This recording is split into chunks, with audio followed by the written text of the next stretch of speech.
আসসালামু আলাইকুম, সবাই কেমন আছেন? আলহামদুলিল্লাহ, আমি ভালো আছি। আশা করি আল্লাহর রহমতে আপনারাও সবাই ভালো আছেন। তো আমি আজকে রান্না করে দেখাবো ডিমের কোরমা রেসিপি। ডিমের এই রেসিপিটা ছোট বড় সবাই পছন্দ করে বাসায়, তো আপনারাও ট্রাই করে দেখবেন।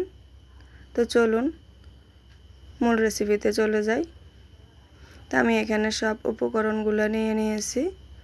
চুলায় একটা ফ্যান বসিয়ে দিলাম, ফ্যানটা গরম করে নিয়েছি। এখন পরিমাণ মতো রান্নার তেল দিয়ে নিয়েছি। তেল গরম হয়ে আসলে এখানে আগে থেকে সিলে রাখা ডিমগুলো দিয়ে দিব। ডিমগুলো দিয়ে একটু লবণ দিয়ে ভালো করে নেড়ে ছেড়ে আলতো হাতে ভেজে নিতে হবে, যাতে ডিমগুলো ভেঙে না যায়। হালকা ভাজা হয়ে আসলে আমি একটু হলুদ গুঁড়ো দিয়ে দিব। হলুদ গুঁড়ো দিয়ে আরও একটু নেড়ে ছেড়ে ভেজে নিব। তো দেখেন ডিমের কালারটা চেঞ্জ হয়ে আসছে। তো আমি এখন ডিমগুলো উঠিয়ে নিব। তো আমি একটা পাশে প্লেটে উঠিয়ে নিলাম। এই তো দেখেন আমি এরকম কালার করে নিয়েছি। তো আপনাদের ইচ্ছে মতো আপনারা কালার করে নেবেন। তো আমি ডিম ভেজে নেওয়া ওই তেলের মধ্যে গরম মশলা দিয়ে দিয়েছি। গরম মশলাটা একটু নেড়ে চেড়ে ভেজে নিয়ে এখানে পেঁয়াজ কুচি দিয়ে একটু নেড়ে চেড়ে ভেজে নিব। পেঁয়াজটা আমি একটু বাদামি কালার করে ভেজে নিব।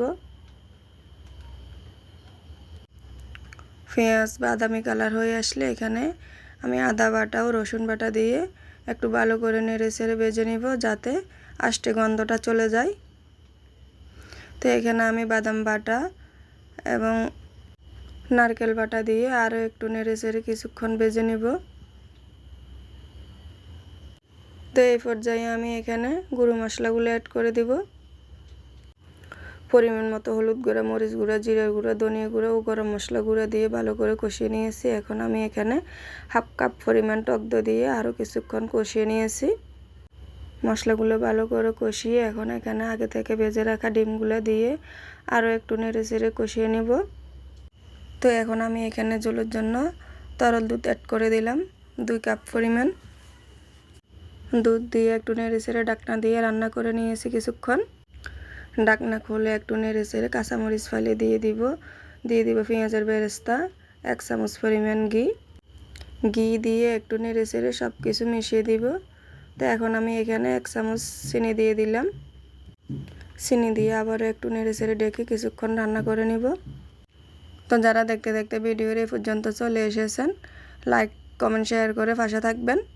তো আমার রেসিপিটা যদি ভালো লেগে থাকে সাবস্ক্রাইব করে পাশে থাকা বেল বাটনটি অন করে দিবেন।